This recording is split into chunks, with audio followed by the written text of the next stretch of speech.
Hey guys, this is going to be my review of the first episode of the new Amazon Prime series.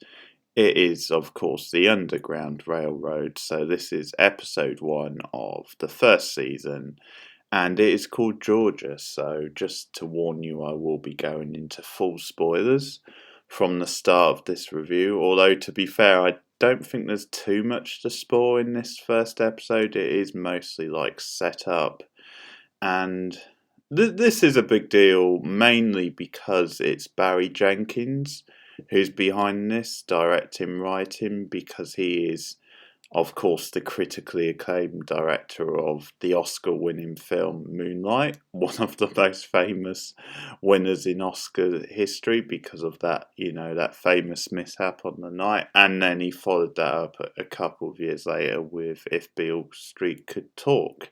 So both critically acclaimed films, and this is his first move into television, and it seems like it's a good place for him on Amazon Prime where he can have a lot of artistic freedom.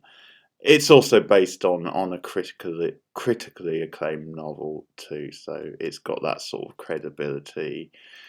And the setup is that the opening episode is based on set on this plantation. You have this character of Kara, and she essentially is orphaned because her mother sort of left her there years ago. We're not quite sure of the circumstances, but you see her being born at the start of the episode. There's like a flashback scene to her mother having her, and certainly this first episode doesn't pull any punches about how horrifying and grim these their experiences are on this plantation, because we open literally with a scene of the mother having a birth that goes wrong, like brutally wrong, and the baby dying, and it's a very grisly, graphic,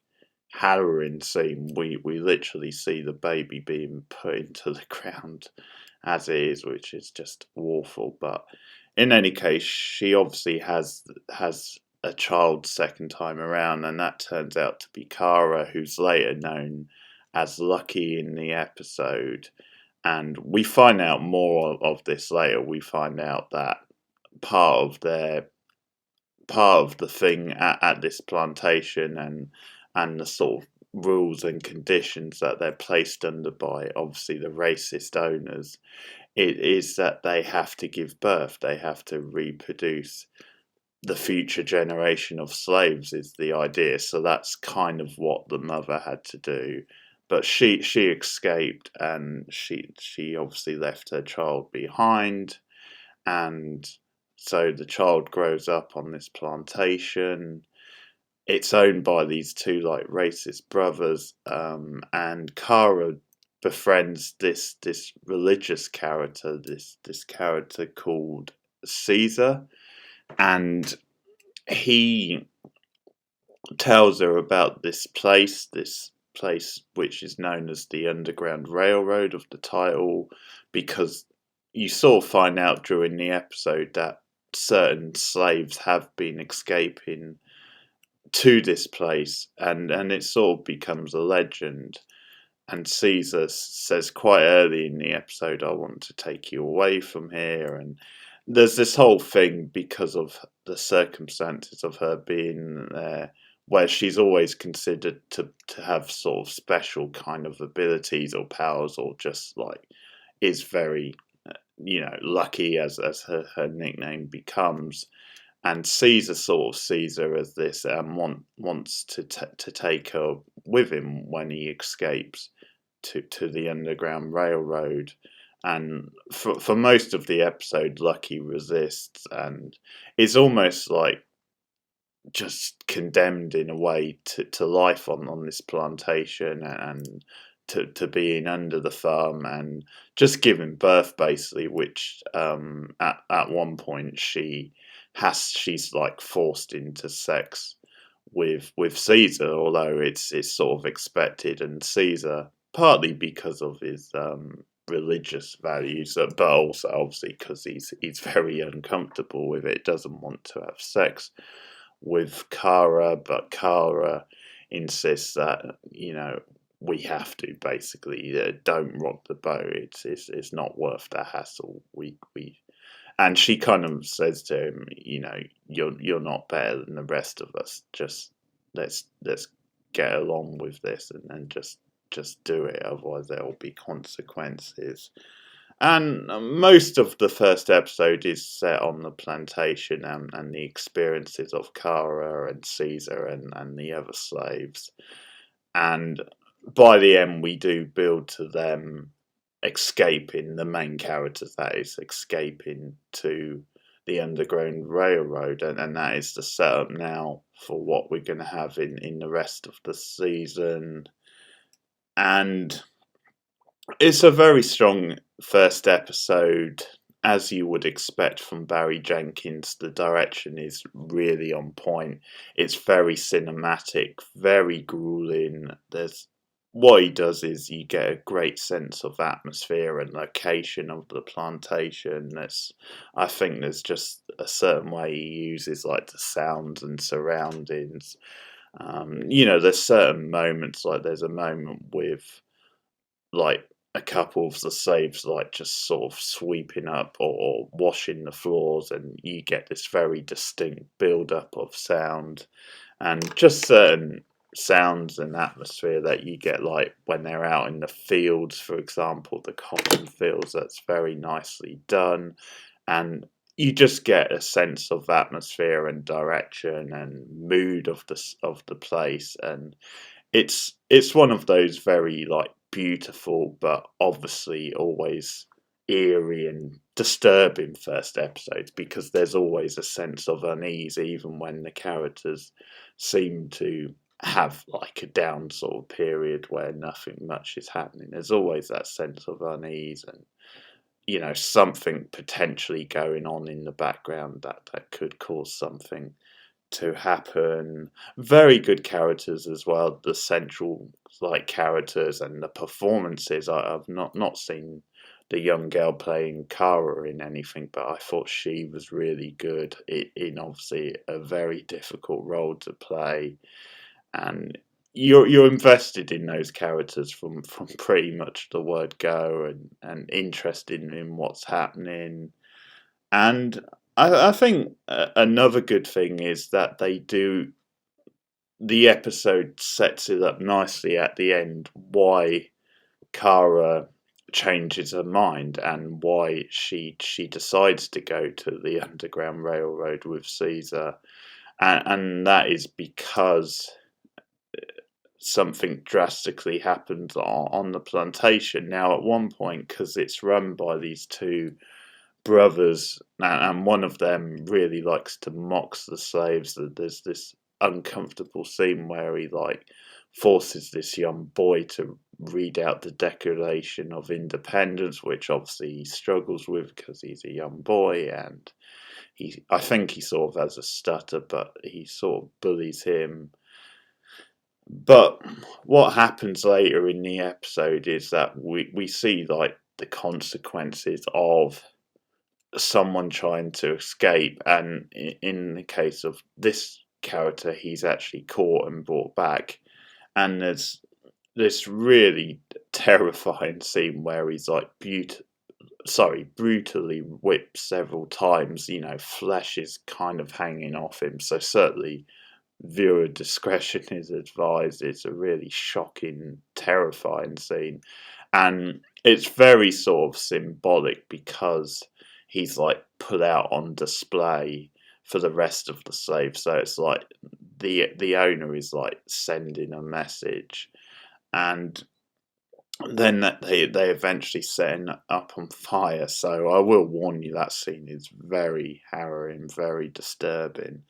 But this is the big turning point in Kara's decision, where she decides, well, yeah, that future could be mine, or something could happen like that to me. So if there's this opportunity to get out, I want to take it. So she actually decides to catch up with Caesar, and that's sort of the setup for them escaping to the Underground Railroad. At one point, they are kind of caught, and there's another girl with them who doesn't escape, but Kara desperately fights back and actually kills one guy, and they manage to escape together.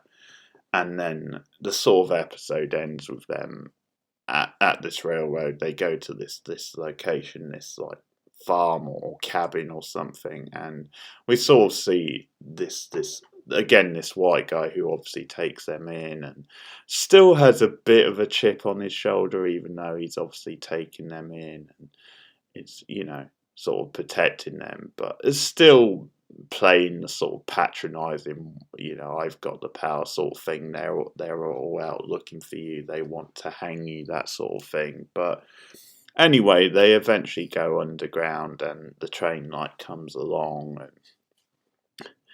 and it's a really really nicely done scene at the end, and it sets up the show really nicely. It's really strong stuff because one of the brothers dies at one point, by the way, and that's sort of another scene I should have mentioned because it's like a turning point. He like randomly dies of it, or like an illness, of a heart attack or something, and that kind of changes things because at that point they're running like two plantations, and the other brother at that point decides to merge them together, and the rules sort of change from there because he's suddenly a lot harsher on them, even though like the other guy was like terrible and probably more of a bully. But I think because he was, kind of into like partying at times and lurking around, then there were at least some respite for the slaves. But when he sort of goes and the other brother merges the two like plantations and stuff, he suddenly becomes much stricter on the rules, and things change. So I think they definitely do a good job of setting up what motivates Kara to leave. Another nice little touch is that at one point, this like rich landowner played by Joel Edgerton, he visits, and he actually, it's just after I think the other brother has died, and he mentions about the legend of the Underground Railroad, which like the brother denies, but Edgerton has heard rumours that this is where the slaves like escape to when they flee, basically. So I like this idea actually, that then it's seen as this bit of a legend sort of thing, and then there's mystery to it because realistically, at this point, as a viewer, I'm going in quite cold, and I'm not quite sure what to expect. Whether this is gonna now turn into like more of a genre type show, but obviously sort of mixing in racism, a bit like something like Them did recently, also on Amazon. Um, or if it's still gonna stay quite sort of grounded, quite like realistic drama. And I'm not sure if like their past is gonna catch up with them, and obviously they're going to be pursued by the slave owners, or if it's now going to be mostly based in this other world, in the Underground Railroad. I actually don't know a lot about what's going to happen, and that's pretty exciting. And I think the switch to this obviously new sort of area, and what's going to happen to them now is important. It definitely freshens things up and gives the series a fresh sort of feel, because I think you could only have them on the plantation for so long.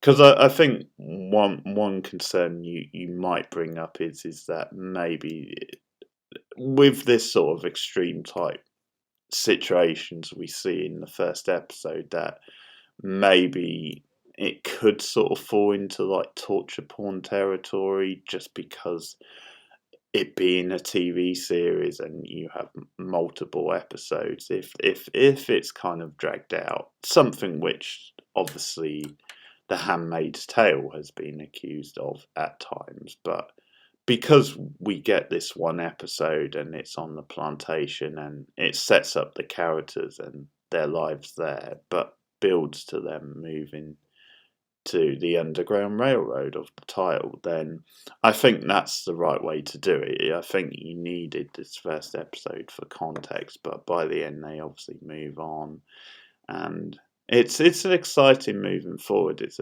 going to be a very interesting series, a very grueling series. As I said, the direction is very good. The casting seems pretty much on point. I really like the young girl and her character.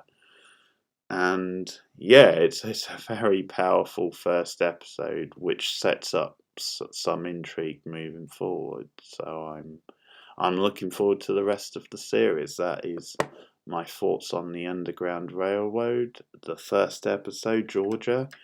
Please let me know your thoughts on the episode if you've seen it. Also, if you've read the book, then let me know your thoughts. How does this compare to the book? So obviously I'm going to continue with this because I have been positive on it, and I will check out episode 2 and keep reviewing it. So if you look out for that in the next couple of days, I should do episode 2. I will say on a similar note, if you're interested in this sort of series, this like drama, then I made a start at least on Them, another Amazon show, which dealt with similar sort of themes, and I will return to that. I haven't like abandoned it, but I just got a bit behind. But the first 5 episodes of that I've reviewed, so that's up on the channel. But yeah, let me know your thoughts on the Underground Railroad. Thanks for listening, and I'll see you next time.